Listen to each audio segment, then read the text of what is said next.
आज के palm Sunday के इस अवसर पर मत्ती 21वां अध्याय 1 पद से लेकर 11वें पद तक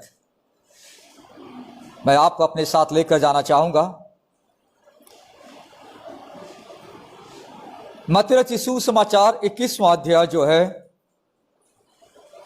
यीशु मसीह के यरूशलेम में जो एंट्री होता है उस घटना का जिक्र करता है। यरूशलेम इस्राएल देश की राजधानी थी। मत्ती रचित सुसमाचार 21वां अध्याय संडे के दिन यीशु मसीह अपने चेलों के साथ यरूशलेम में जा रहे हैं। आइए देखिए, परमेश्वर के वचन को पढ़ते हैं तब हमें पता चलता है कि यीशु मसीह जब यरूशलेम के निकट पहुंचते हैं तो वहां पर एक पहाड़ है जिसे जैतून पहाड़ कहा जाता है, और उस पहाड़ के पहले बैतफगे करके गांव है जहां यीशु मसीह गए, और वहां से यीशु ने 2 चेलों को भेजा था कि सामने के गांव में जाओ और वहां पे पहुंचते ये गधी बंधी हुई मिलेगी, उसके साथ एक बच्चा तुम्हें मिलेगा, उन्हें खोलकर मेरे पास ले आओ। पद 3 में लिखता है, यदि तुमसे कोई कुछ कहे तो कहो कि प्रभु को इनका प्रयोजन है, तब वो तुरंत उन्हें भेज देगा। यह इसलिए हुआ कि जो वचन भविष्यद्वक्ता के द्वारा कहा गया था वो पूरा हो कि सियोन की बेटी से कहो, देख तेरा राजा तेरे पास आता है, वह नम्र है और गधे पर बैठा है, वरन लादू के बच्चे पर। चेलों ने जाकर जैसा यीशु ने उनसे कहा था वैसा ही किया, और गधी और बच्चे को लाकर उस पर अपने कपड़े डाले और वो उन पर बैठ गया। और बहुत सारे लोगों ने अपने कपड़े मार्ग में बिछाए, और लोगों ने पेड़ों से डालियां काट कर मार्ग में बिछाई। और जो भीड़ आगे आगे जाती और पीछे पीछे चली आती थी, पुकार पुकार कर कहती थी कि दाऊद के संतान को होशाना, धन्य है वह जो प्रभु के नाम से आता है, आकाश में होशाना। जब उसने यरूशलेम में प्रवेश किया तो सारे नगर में हलचल मच गई और लोग कहने लगे, ये कौन है? लोगों ने कहा, यह गलील के नासरत का भविष्यद्वक्ता यीशु है। यीशु मसीह यरूशलेम में जा रहे हैं। यीशु मसीह गधे पर बैठकर यरूशलेम जा रहे हैं। गधे पे बैठकर यीशु मसीह यरूशलेम जा रहे हैं।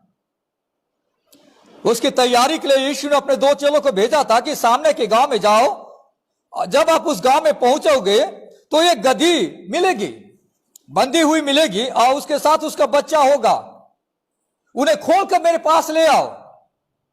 अगर कोई तुमसे पूछेगा तो कहो कि प्रभु को इसकी जरूरत है, और वह तुरंत उन्हें भेज देगा। यीशु का गधे पर बैठकर यरूशलेम पहुंचना क्या बताता है? यीशु का गधे पर सवार होकर, बैठकर, चढ़कर यरूशलेम पहुंचना क्या बताता है? यीशु मसीह ने यह गधे का सहारा लिया। यीशु मसीह पैदल चलकर नहीं गया। सब जगह यीशु मसीह पैदल जा रहे थे, लोगों के बीच में सुसमाचार प्रचार कर रहे थे, गांव गांव जा रहे थे, पहाड़ों में जा रहे थे, रास्ते में घूम रहे थे, लोगों को प्रभु के राज्य का सुसमाचार प्रचार कर रहे थे। पर ये जो आखिरी सप्ताह था, आखिरी जो संडे था यीशु का, वहां पे यीशु मसीह ने गधे का सहारा लिया कि गधे पे बैठकर यरूशलेम को जाना है। इसलिए कई बार कई लोगों के दिमाग में प्रश्न उठता है कि जब यीशु मसीह पैदल जा सकते थे और यीशु मसीह 3.5 साल तक पैदल यात्रा कर रहे थे, तो जब यीशु आज यरूशलेम में जा रहे हैं तो यीशु ने गधे का सहारा क्यों लिया? गधे में बैठकर यीशु क्यों यरूशलेम जा रहे हैं? यीशु का गधे पर बैठकर यरूशलेम पहुंचना क्या बताता है? सबसे पहली बात जो मैं आपको कहना चाहता हूं वह यह बताता है कि यीशु राजा है। यीशु राजा है। जब आप यहां पे पढ़ रहे हैं, देखिए पद 4 में लिखा है, यह इसलिए हुआ कि जो वचन भविष्यद्वक्ता के द्वारा कहा गया था वो पूरा हो। क्या कहा गया था? कि सियोन की बेटी से कहो, देख तेरा राजा तेरे पास आता है। जकरया नबी उसका 9वां अध्याय उसके 9वें पद में ऑलरेडी भविष्यवाणी कर रखा था, पुराने नियम में करीबन 500 साल पहले, कि इस्राएल का जो राजा होगा वो गधे पर बैठकर यरूशलेम आएगा। इस्राएली जो लोग थे, यहूदी जो लोग थे, वे परमेश्वर के वचन को, पुराने नियम को पढ़ा करते थे। जब भी वे पढ़ते थे परमेश्वर के वचन को, जकरिया नबी की पुस्तक को, तो उन्हें यह बात याद आती थी कि जब भी हमारा राजा आएगा यरूशलेम में, वो गधे पर सवारी होकर आएगा, गधे पर बैठकर आएगा। यीशु मसीह इस वचन को यहां पे पूरा कर रहे हैं। मैंने आपसे कहा कि यीशु का गधे पर बैठकर यरूशलेम पहुंचना क्या बताता है? वो ये बताता है कि ही इज द किंग, वो राजा है, वो यहूदियों का राजा है, वो इस्राएल का राजा है। अगर आप यहां पे पढ़ेंगे, देखिए, जब पब्लिक ने देखा, पद 9 में लिखता है, जो भीड़ आगे आगे जाती थी और पीछे पीछे चली आती थी, पुकार पुकार कर कहती थी, दाऊद के संतान को होसाना। दाऊद राजा था, दाऊद की संतान यानी दाऊद का वंशज। उन्हें मालूम था कि एक दिन राजा दाऊद का वंशज गधे पे बैठकर यरूशलेम आएगा। और दाऊद चूंकि वो राजा था और परमेश्वर ने दाऊद से वाचा बांधी थी, इससे लोगों को मालूम था, लोगों को पता चल गया था कि ये तो राजा है, ये राजा है और ये दाऊद का वंशज है। यीशु राजा है, he is the king, he is the king, वह राजा है। दूसरी बात, वो शांति का राजा है। यीशु का गधे पर बैठकर यरूशलेम को पहुंचना यह बताता है कि वो शांति का राजा है। पहले जमाने में जब लोग युद्ध के लिए जाते थे, पहले जमाने में जब लोग जीत कर आया करते थे, तो घोड़ों पर सवार होकर राजा महाराजा जाया करते थे। युद्ध में लोग जब जाया करते थे, घोड़ों में सवारी करके जाया करते थे। पर जब कोई राजा गधे पे बैठ कर सवारी करता था, इसका मतलब जिस राज्य में, जिस शहर में वो एंट्री मारता था, वो एक मैसेज भेजता था कि मैं लड़ाई करने के लिए इस शहर में, इस देश में नहीं आ रहा हूं, मैं शांति का संबंध बनाने के लिए इस शहर में आ रहा हूं। यीशु का गधे पर बैठकर जाने के पीछे यरूशलेम में एक बड़ी शिक्षा यह है कि वो राजा है और वो शांति का राजा है। लड़ाई करने के लिए नहीं, शांति स्थापित करने के लिए प्रभु यीशु गधे पर बैठकर यरूशलेम में जा रहा है। जब यीशु मसीह का जन्म हुआ था, आप बाइबल में पढ़ते हैं,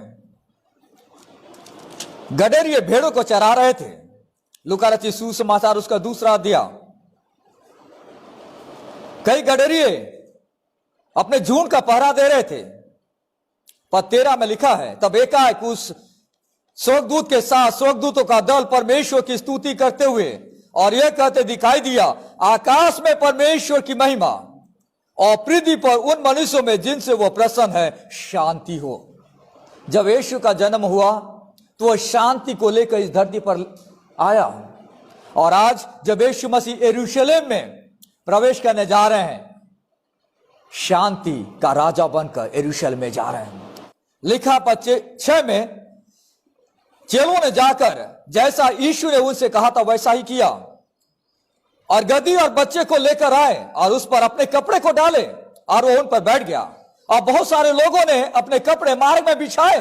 कई सारे लोग अपने कपड़े को रास्ते में बिछा रहे थे और कई लोगों ने पेड़ों से डालियां काट कर मार्ग में बिछाई थी। खजूर की डालियां इस साल देश में बहुत ज्यादा उगाई जाती है। रोड के किनारे खजूर के पेड़ होते थे, इससे लोगों ने खजूर की डालियों को काटा और रास्ते में बिछाया। इसलिए इसे पाम संडे कहते हैं, खजूर का रविवार कहते हैं कि यीशु के स्वागत में लोगों ने खजूर की डालियों को बिछाया था और यीशु मसीह गधे पे सवार होकर यरूशलेम में जा रहे हैं। और आप जानते हैं कि यरूशलेम में जाएंगे और यीशु मसीह पकड़वाया जाएगा और यीशु को क्रूस काट पर चढ़ाया जाएगा इसी हफ्ता, जिसे हम गुड फ्राइडे कहते हैं, शुक्रवार का, शुभ शुक्रवार का दिन कहते हैं। पर लोगों ने वहां पे स्वागत किया था और लोगों को लग रहा था कि अब उनका राजा वहां पर आ रहा है। अब वे सोच रहे थे कि अब उन्हें रोम की गुलामी से कोई आजादी देगा, पर वे इस बात को समझ नहीं पाए कि यीशु मसीह उन्हें शांति का संदेश देने आ रहे हैं। शांति स्थापित करने के लिए यीशु उनके पास आ रहे हैं। यह एक दूसरी बड़ी बात, मैं और आप देखते हैं कि यीशु का गधे पर बैठकर यरूशलेम में पहुंचना यह बताता है कि वो शांति का राजा है। तीसरी बात, वो स्वेच्छा से बलिदान होने के प्रतिबिंब का असली स्वरूप है। यीशु मसीह स्वेच्छा से बलिदान होने के प्रतिबिंब का असली स्वरूप है। इसका क्या मतलब है? स्वेच्छा से बलिदान होने के प्रतिबिंब का, अगर आप बाइबल में पढ़ेंगे, उत्पत्ति की पुस्तक उसका 22वां अध्याय में घटना का जिक्र किया गया है और इस घटना को यीशु के बलिदान के साथ हमेशा जोड़ा जाता है। इब्राहिम का एक लड़का था, एक बच्चा था जिसका नाम था इसहाक। परमेश्वर इब्राहिम की परीक्षा लेता है उत्पत्ति उसका 22वां अध्याय में और उसे कहता है कि तू अपने बेटे को लेकर, एकलौते बेटे इसहाक को लेकर मोरिया देश में चला जा और वहां पर अपने बेटे को ले जाकर वहां होम बलि करके चढ़ा। तब इब्राहिम अपने बेटे को साथ लेकर जाता है। देखिए 22 उसका 3 पद में, सो इब्राहिम बिहान को तड़के उठा और अपने गधे पे काठी कसकर अपने 2 सेवक और अपने पुत्र इसहाक को संग लिया और होम बलि के लिए लकड़ी चीर ली। तब कूच करके उस स्थान की ओर चला जिसकी चर्चा परमेश्वर ने उससे की थी। यहां पर देखिए इसहाक गधे पे बैठकर मोरिया पर्वत की ओर जा रहा है। गधे पे बैठ के मोरिया पर्वत की ओर जा रहा है और उसे मालूम है कि वहां पे होम बलि की लकड़ी वहां पर है, पर होम बलि किसका किया जाए उस बात को उसे जानकारी नहीं थी। आगे जाकर वो अपने पिताजी से कहता है। पश्चात में इसहाक ने अपने पिता इब्राहिम से कहा, हे मेरे पिता। उसने कहा, हे मेरे पुत्र क्या बात है? उसने कहा, देख आग और लकड़ी तो है पर होम बलि के लिए भेड़ कहां है? किसको बलिदान किया जाएगा? परमेश्वर इब्राहिम के विश्वास की परीक्षा ले रहा था और परमेश्वर से कहता है कि जो तेरा एकलौता बेटा है उसे तू बलिदान कर दे। और इब्राहिम तैयार भी हो गया और वो अपने बेटा को लेकर बलिदान करने के लिए वहां पर जाता है। और जब अपने बेटा को बलिदान करना चाह रहा था, छुरी को उसने पकड़ ले रखा था कि अपने पुत्र का बलि करें, तो परमेश्वर के दूत ने उसे रोक दिया और परमेश्वर के दूत ने कहा कि अब मैं जान गया कि तू परमेश्वर का भय मानता है। गधे पे सवार होकर स्वेच्छा से बलिदान होने के लिए इसहाक राजी हो गया था। गधे पे बैठ के जाता है इसहाक। जब उसके पिताजी कहता है कि अब तेरा बलिदान करना पड़ेगा, तभी वो राजी हो जाता है। यह तो एक प्रतिबिंब था, यह तो एक छाया थी, यह तो एक शेडो था। शेडो मतलब आप समझते हैं, जब भी लोग उत्पत्ति की पुस्तक 22वां अध्याय पढ़ते थे, लोगों को समझ में आता था कि यह परमेश्वर के बड़े प्रेम को दर्शाता है कि परमेश्वर ने भी अपने बेटे प्रभु यीशु को संसार में भेज दिया कि वो लोगों के लिए बलिदान हो जाए, लोगों को पापों से आजाद कराने के लिए बलिदान हो जाए। और ईसा की घटना एक प्रतिबिंब का काम कर रही थी। इसहाक एक प्रकार का टाइप था, एक प्रकार का शेडो था कि एक दिन यीशु मसीह भी जो असली स्वरूप है अपने आप को इंसान के लिए बलिदान कर देगा और वो गधे पे सवार होकर यरूशलेम को जाएगा। और आज हम देखते हैं यीशु मसीह गधे पे सवार होकर यरूशलेम में जाता है, यरूशलेम में जाता है। आज मेरे और आपके लिए 3 बड़ी बड़ी बातें हैं जो परमेश्वर का वचन मुझे और आपको सिखाना चाहता, वो ये है। आज मैंने सिर्फ उसके एक पहलू पर आपका ध्यान लाना चाहा, वो ये था कि यीशु मसीह गधे पे सवार होकर यरूशलेम पहुंचते हैं, उसके पीछे क्या आशय था।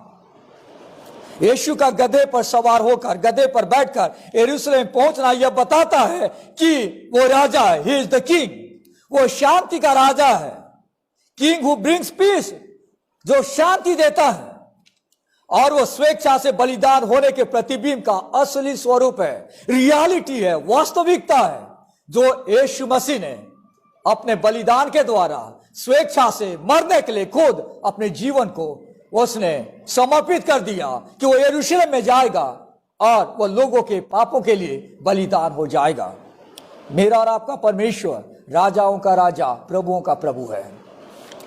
क्या हमारा उसको अपने जीवन का राजा मानते हैं? अगर आप अशांत है, जीवन में तकलीफ में है, यीशु शांति का राजा है, वो आपको अद्भुत शांति देगा। यीशु मसीह के जैसा स्वेच्छा से बलिदान होने वाला इस दुनिया में और कोई व्यक्ति नहीं। यीशु ने अपने आप को बलिदान कर दिया स्वेच्छा से, और ये रियलिटी है, ये असली स्वरूप है जो प्रभु ने मेरे और आपके लिए किया है। पाम संडे मुझे और आपको याद दिलाता है कि यीशु राजा है, यीशु शांति का राजा है, यीशु स्वेच्छा से बलिदान होने के प्रतिबिंब का वो असली स्वरूप है। आइए हम अपने आंखों को प्रभु के सामने बंद करें।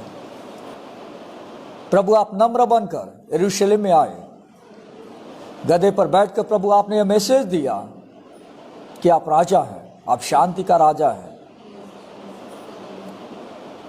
और आप असली स्वरूप हैं। आज की सुबह प्रभु हम पूरा आदर और महिमा आप राजा को समर्पित करते हैं। यीशु के नाम से प्रार्थना मांगते हैं, आमीन।